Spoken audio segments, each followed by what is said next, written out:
ኦኬ ሄሎ ተማሪዎች በዚህኛው ቪዲዮ ደግሞ ዛሬ በኢንዱስትሪያል ሪቮሉሽን የሚለውን እኛ ያለን ኢንዱስትሪያል ሪቮሉሽን ምንድነው የሚለውን ነገር በደንብ ማየት ያስፈልገናል።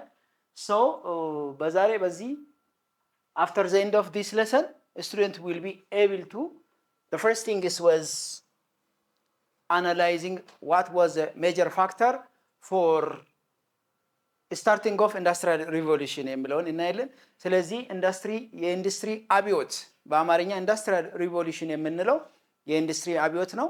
የኢንዱስትሪ አብዮት እንዲጀምር ዓለም ላይ ብሎም በምዕራብ አፍሪካ ላይ ምንድነው የረዳቸው ነገሮች፣ ያገዛቸው ነገሮች ምንድናቸው የሚለውን ነገር እናያለን። ሌላ የዚህ የኢንዱስትሪ አብዮት ሶሻል ፖለቲካል ሪዛልቱ ምን ይመስላል፣ is it positive or negative impact የሚለውን ነገር እናያለን። ሌላኛ ግሎባል ሶሺዮ ኢኮኖሚክ ቼንጅስ during 19th century up to 20th century ወይም 1815 እስከ 1914 ድረስ የነበረው ሶሺዮ ኢኮኖሚክ and political situation after the coming of industrial revolution ምን ይመስላል የሚሉ ነገሮችን እናያቸዋለን ማለት ነው። So, ምንድነው ኢንዱስትሪያል ሪቮሉሽን? at the beginning ኢንዱስትሪያል ሪቮሉሽን የሚለው ጽንሰ ሐሳብ ለመጀመሪያ ጊዜ የት ነው የተጀመረ የሚለውን ነገር ማወቅ በጣም ያስፈልጋል። So, the industrial revolution it is a period between 1750 up to 1780 and 1850 when the mechanism that's the replacement of manual labor into what we call the machine production. ስለዚህ ኢንዱስትሪያል ሪቮሉሽን ለመጀመሪያ ጊዜ ዓለም ላይ ጽንሰ ሐሳቡ የተጀመረው 1750 እስከ 1850 ድረስ የነበረው ስርዓት ነው። ስለዚህ ምንድነው የኢንዱስትሪ አብዮት ማለት ምን ማለት ነው? ከዛ በፊት ከኢንዱስትሪ አብዮት ኢንዱስትሪያል ሪቮሉሽን ኢን ሴንስ የኢንዱስትሪ መስፋፋት ነው። the spread of industry in different countries, in different regions and in different cultures. so የኢንዱስትሪ መስፋፋት ከመጀመሩ በፊት የነበረው የአመራራት ወይም አንድን ፕሮዳክሽን ፕሮዲዩስ የሚያደርጉበት ስርዓቱ ምን ይመስላል የሚለው ነው። ስለዚህ ኢንዱስትሪያል ሪቮሉሽን የጀመረበት ዋና ምክንያት በእጅ ሲሰሩ የነበሩ ነገሮች ወደ ማሽን መቀየር፣ በሰው ጉልበት ብዙ ሰዓታትን የሚወስደው ነገሮች ምንድነው ወደ ማሽን ላይ ገብተው ትንሽ ሰዓትን ትንሽ ጊዜን በመጠቀም የሚሰራበት ስርዓት ነው ማለት ነው። it is simply the replacement of manual labor into the machine production. so ማሽን ፕሮዲዩስ ሲያደርግ ሌላኛው ለምሳሌ 10 ሰው ፕሮዲዩስ ከሚያደርግ አንድ ማሽን ወይም አንድ ኢንዱስትሪ ፕሮዲዩስ ሲያደርግ ማስ ፕሮዳክሽን እናገኛለን። ብዙ የፕሮዳክቱ አይነቶችን እናገኛለን። ሌላ የኢንዱስትሪ ሪቮሉሽን ማለት ይሄ ነው በአጭሩ። it is the replacement of manual power into machine ነው። ስለዚህ የት ነው የጀመረው? ለመጀመሪያ ጊዜ ዓለም ላይ የኢንዱስትሪ አብዮት የት ነው የጀመረው? በታላቋ ብሪቴን ግሬት ብሪቴን ለመጀመሪያ ጊዜ ታላቋ ብሪቴን ነች የጀመረችው። ከዚህም የተነሳ ስያሜ ተሰጥቷታል። ምንድነው የምትባለው? ግሬት ብሪቴን the first industrial nation in the world ዓለም ላይ የመጀመሪያ በኢንዱስትሪ የተስፋፋች ሀገር በመባል ትታወቃለች። ሶ ይሄ ኢንዱስትሪ አብዮቱ እየሰፋ ሲሄድ የመጀመሪያ ነገር ምንድነው? ኢኮኖሚካሊ ዴቨሎፕ ያደርጋሉ። ምንም ጥርጥር የለውም። አንድ ሰው 100 ሰው ከሚሰራ አንድ ማሽን ሲሰራ ያለው አንደኛ የፕሮዳክሽኑ ብዛት ከፍተኛ ነው። ሁለተኛ ሰዓት በደንብ በአግባቡ ይጠቀማል። ሌላኛው ፕሮፊቴብል ነው። ለብዙ ሰው ደሞዝ ከሚከፍሉ አንድ ማሽን ተክሎ ብዙ ፕሮዳክሽን ያደርጋሉ። ስለዚህ አንደኛ ኢኮኖሚካሊ ስትሬንግዝድ ይሆናሉ። ሌላ ፖለቲካን ጭምር ኮንትሮል ያደርጋሉ። and geopoliticsን ወይም ጂኦግራፊካል ኮንዲሽን ራሱ ዓለም አይንን ወደዛኛው ሀገር እንዲያዘነብል ያደርጋል። ኢንዱስትሪ አብዮት መስፋፋት። ሌላኛው ኢትስ ሺፍቲንግ ዘ ሃንድ ፕሮዳክሽን ቅድም ነግሬያችኋለሁ። ሃንድ ፕሮዳክሽን ወደ ማሽን ፕሮዳክሽን ነው። ኤንድ ኮቴድ ኢንዱስትሪ ቀለል ያሉ ኢንዱስትሪዎችን በመስራት የጀመሩት ነው። ላርጅ ስኬል ፋክተሪ ሲስተም ዛት ኢዝ ፓወርድ ባይ ስቲም ኤንድ ማሽነሪስ። ስለዚህ ለመጀመሪያ ጊዜ ታላቋ ብሪቴን ወይም ግሬት ብሪቴን የኢንዱስትሪ አብዮት ሲታስፋፋ ይሄ ከኢንዱስትሪ በፊት እነዚህ አሁን የሚታዩ ስዕሎች የሚያሳዩ ምንድነው? የመጀመሪያ ከኢንዱስትሪ በፊት የነበረው የሀገሪቱ ሲቹዌሽን ነው። የግሬት ብሪቴን ቢፎር ኢንዱስትሪያል ሪቮሉሽን ኦር ቢፎር ዘ ኢራ ኦፍ ኢንዱስትሪ ከኢንዱስትሪ በፊት የነበረው ይሄን ይመስላል። ከዛ በኋላ ኢንዱስትሪያላይዜሽን ደግሞ እየተስፋፋ ሲመጣ ግሬት ብሪቴን እችን ትመስላለች። ከዛ ሞደርን ካፒታሊዝም ስርዓት ሲጀምር ደግሞ በጣም ሞደርናይዝ በሆነ ኤቭሪቲንግ ዛት ኢዝ ቤዝድ ኦን ቴክኖሎጂ በቴክኖሎጂ ሳፖርት የተደረገ ሲቹዌሽኖች ናቸው። ሶ ዲስ ኢዝ ዋት ዊ ኮል ፕሪ ኢንዱስትሪያላይዜሽን፣ ፖስት ኢንዱስትሪያላይዜሽን ኤንድ ዱሪንግ ኢንዱስትሪያላይዜሽን ብለን በሶስት ቦታ እንከፍለዋለን።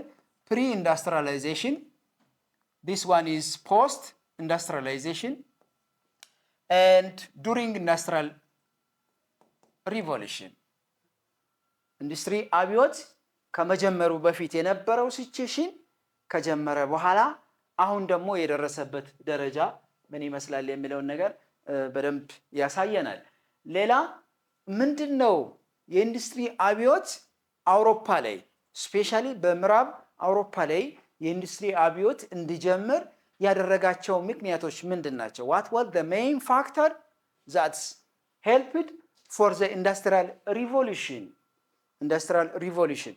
የመጀመሪያ availability of natural resource such as what we call the abundance of coal and iron። በብሪቴን ላይ በዛን ሰዓት በታላቋ ብሪቴን ላይ ኮል እና አይረን ዲፖዚት ሃይ ነው። ዋይ ናት ይሄን ናቹራል ሪሶርስ አንጠቀምም የሚል ማይንድ ስለነበራቸው ኢንዱስትሪ አብዮት በብሪቴን ላይ እንዲስፋፋ አድርጓሉ። እነዚህ በሲሉ ላይ የምትመለከቱ ምስሎች ይሄ ኮል አበንዳንሲ ነው ወይም ኮል የሞለበት አካባቢ ነው። ይሄ ደግሞ አይረን የሞለበት አካባቢዎች ናቸው። እነዚህ ኮልን እና አይረኖችን እንዴት አድርጎ ወደ ኢንዱስትሪ እንዳስገቡ የሚያሳይ ስዕል ነው ማለት ነው። ሌላኛው ፋክተር the access of raw materials from colonies. which one is the colony? raw ማቴሪያሎችን ጥሬ ዕቃዎችን በዛን ሰዓት ግሬት ብሪቴኖች እንግዲህ ዓለም ላይ ኮሎናይዝ በማድረግ ነምበር 1 ወይም አንደኛ ሀገር ግሬት ብሪቴን ነች ወይም ታላቋ ብሪቴን ብለን የምንጠራው። ስለዚህ ከነዛ ኮሎናይዝ ካደረጋቸው ሀገራት የተለያዩ ራው ማቴሪያሎችን ይወስዳሉ፣ ኢምፖርት ያደርጋሉ። ምክንያቱም ግዛቱን በእነሱ ስር ስለነበረ ራው ማቴሪያሎችን የመጠቀም አክሴስ አላቸው። ሁለተኛ ፋክተር አንደኛ ፋክተር ቅድም the accessibility of natural resource ነው ብለናል። ሁለተኛ ፋክተር በካፒታሊዝም ስርዓት ላይ ካፒታል አኮሙሌት አድርገዋሉ። ስለዚህ መጀመሪያ እንደነገርኳችሁ አንድ ሀገር ካፒታልን አኮሙሌት ካደረገ ምንድነው ወደ ፋርዘር ኢንቨስትመንት ነው የሚሄደው። ፋርዘር ኢንቨስትመንት ይሄዳል፣ ሌላ ኢንዱስትሪዎችን ወደ ማስፋፋት ደረጃ ይሄዳል። ስለዚህ the wealth from trade and mercantilism ከዚህ ከመርካንታሊዝም ፖሊሲ ወይም ስርዓትና ከትሬድ ያገኙትን ፋይናንስ በሙሉ ወዴት ነው ፈሰስ የሚያደርጉት? ወደ ኢንዱስትሪዎችን በመገንባት የተለያዩ ኢንዱስትሪዎችን ፎርም በማድረግ ፕላንት በማድረግ ይሄዳሉ ማለት ነው። ሶ አናዘር ሶስተኛ ፋክተር የቴክኖሎጂ አጠቃቀማቸው ነው። ኢኖቬሽን ኦፍ ኒው ቴክኖሎጂዎችን በመጠቀም ኢንዱስትሪያል ሪቮሉሽን በግሬት ብሪቴን ላይ እንዲስፋፋ አድርጓል።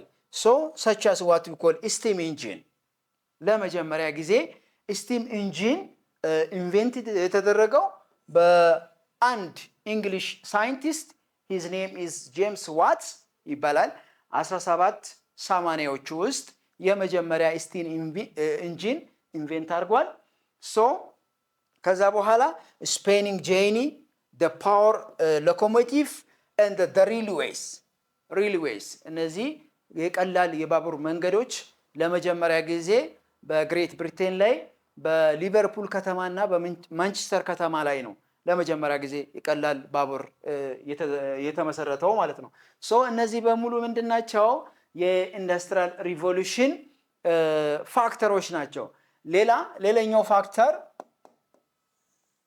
አግሪካልቸራል ሪቮሉሽን ነው አግሪካልቸራል ሪቮሉሽን የግብርና አብዮት ብለን በአማርኛ እንጠራለን ይሄ የግብርና አብዮት በምንድነው የጀመሩት መካናይዝድ በሆነ ወይ ነው መጀመሪያ በሰዎች የሚሰራው ወደ ማሽን ተቀየረ ወደ ኢንዱስትሪ ተቀየረ ስለዚህ መካናይዝድ በሆነ ወይ ላርጅ አማውንት ኦፍ ፋርሚንግ ይጠቀማሉ ፕላንቴሽን አግሪካልቸር ይጠቀማሉ ለምሳሌ ኢምፕሩቭድ ፋርሚንግ በመካናይዜሽን ፖፑሌሽን ግሮውዝ የሰው ብዛት እየጨመረ መሄዱ ሶ ዘ ላቦር ሰርፕላይስ እነዚህ በሙሉ የአግሪካልቸራል ሪቮሉሽን አንዱ ማሳያ ነው ማለት ነው another factor political instability ወይም political stability ነው የፖለቲካ መረጋጋት አንዱ ፋክተር ነው የፖለቲካ ብቻም ሳይሆን ማርኬት መኖሩ አንድ ሀገር ያመረተውን ምርት ተቀባይና ገዢ ካለ ያ ሀገር ፕሮፊቴብል ነው የሚሆነው ስለዚህ የፖለቲካ መረጋጋት በዛን ሰዓት ብሪቴን ላይ ስለነበረ ኢንዱስትሪ አብዮት እንዲስፋፋ አንዱ ፋክተር ሆኗል ማለት ነው so the British stable government supported the business በዛን ሰዓት የብሪቲሽ ገቨርንመንት ቢዝነስን ሰፖርት ያደርጋል ሌላ expanding domestic and foreign markets ሀገር ውስጥ የተመረቱ ምርቶች ሀገር ውስጥ የሚሸጣሉ ከሀገር ውጭም ለሌሎች ሀገራት ለሌሎች አህጉራት የሚሸጡበት ስርዓት ስለነበረ ነው ኢንዱስትሪ ሊስፋፋ የቻለው ምንድነው ሌላ what was the main characteristics of industrial revolution ምንድነው ፊቸሩ ኢንዱስትሪያል ሪቮሉሽን ፊቸሩ ምንድነው አንደኛ የመጀመሪያ ፊቸር the transition of human and animal labor into the machinery power የመጀመሪያ መገለጫ የኢንዱስትሪ አብዮት የመጀመሪያ መገለጫ ምንድነው የሰውንና የእንስሳት ጉልበቶችን ወዴት መቀየር ነው ወደ ማሽን መቀየር አንዱ መገለጫ ነው ሌላ the factory system that's replacing the cottage industry ቀለል ያሉ ኢንዱስትሪዎች ወደዛ የመቀየር ስርዓት ነው ሶስተኛ በዛን ሰዓት ግሬት ብሪቴን ላይ የነበረው ስርዓት ምንድነው ስቲም ፓወር ነው ለመጀመሪያ ጊዜ የተጠቀሙት ኢንዱስትሪዎችን ለማስፋፋት for example coal the abundance of coal ስለነበራቸው በአገሪቱ በጣም የኮል ክምችት ስለነበረ ይሄን መጠቀም ጀምሯል ሌላ አንዱ የዚህ ኢንዱስትሪያል ሪቮሉሽን አንዱ ካራክተር ምንድነው አርባናይዜሽን ነው አርባናይዜሽን የከተማ መስፋፋት ከሩራል ኤሪያ ሰዎች ስራ ፍለጋ ወደ ከተማ መሄድ ስለዚህ ከዚህ ሰዎች ወደ ከተማ ሲገቡ የከተማ መስፋፋት አንዱ የኢንዱስትሪያል ሪቮሉሽን መገለጫ ነው ሌላኛው ኢንዱስትሪያል ወርኪንግ ክላስ ዲቪዥን ነው ወርኪንግ ክላስ ዲቪዥን ፕሮላትራት ምንላቸው እነዛ የኢንዱስትሪ ባለቤቶች ቦርጆስ ክላስ እንላለን እነዚህ ደግሞ ኢንዱስትሪ ላይ ተቀጥሮ የሚሰሩ ሰዎች የመገኛት ወይም የመስፋት ነገር አንዱ ካራክተር ነው the expansion of railways የባቡር ወይም የሐዲድ መንገዶች መስፋፋት አንዱ የኢንዱስትሪ አብዮት ሀገሪቱ ላይ እንዲስፋፋ አድርጓል ሌላ የኮሙኒኬሽን ሲስተም ይሄ ሬልዌይ ምንለው ትራንስፖርቴሽን ነው ትራንስፖርቴሽን ሲስተም ኤክስፓንሽን ነው ይሄ ኮሙኒኬሽን ሞደርናይዝ በሆነ ኮሙኒኬሽን ስርዓት መኖሩ አንዱ አስተዋጽኦ አድርጓል ማለት ነው። እስካሁን በተማራችሁት ትምህርት በደንብ አንደርስታንድ እንዳደረጋችሁ ተስፋ አደርጋለሁ። ማንኛውም ጥያቄና ኮሜንት ካላችሁ በኮሜንት ሴክሽን ላይ አስቀምጡልን። በሚቀጥለው እስከምንገናኝ ድረስ ሰላም ቆዩልን። እናመሰግናለን።